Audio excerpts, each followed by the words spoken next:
One day you suddenly notice that your baby is no longer a baby. He begins to undergo many changes. His body grows and changes. The hormones affect his moods. He begins to develop a critical response, sometimes towards you too. And he takes a little distance from you parents for the benefit of his friends. You may be afraid that you are losing him, but you have nothing to worry about. These symptoms are normal and healthy, and they are part of the growth and formation of your teenager's identity and of his transition from childhood to adulthood. These many changes sometimes happen all at once and without any prior warning.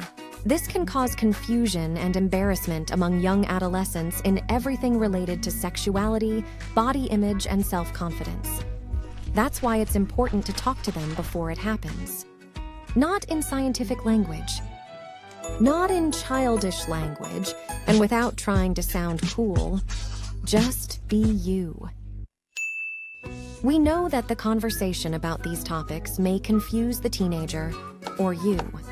Still, it's important and even necessary to talk about it, because if you don't, the information will reach them from other sources.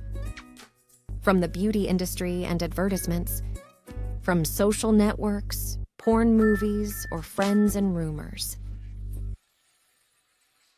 So where do we start? We start with information, and it is important that it be reliable. Make sure that there are training books, read parent training websites, or ask for guidance from the school counselor. How to begin? Start a conversation. Try to speak openly and without hiding. Try not to be critical of what you hear. It is important to respect the privacy and sensitivity of teenagers and convey to them a message that you are always here for them. This communication will also help later in puberty, when your baby will become a dirty teenager. Talk about development, about relationships, about love and intimacy, about respect for others, about self-image and self-confidence, and about emotions. Don't bother asking them questions and encourage them to ask you questions. If there's a question you don't know the answer to, just say you'll find out and get back to them. Anyway, it is important that you remember that this is not a one-time conversation, but rather a process in which you accompany the adolescent throughout puberty, when the conversations between you can be planned or a spontaneous conversation in response to a certain event.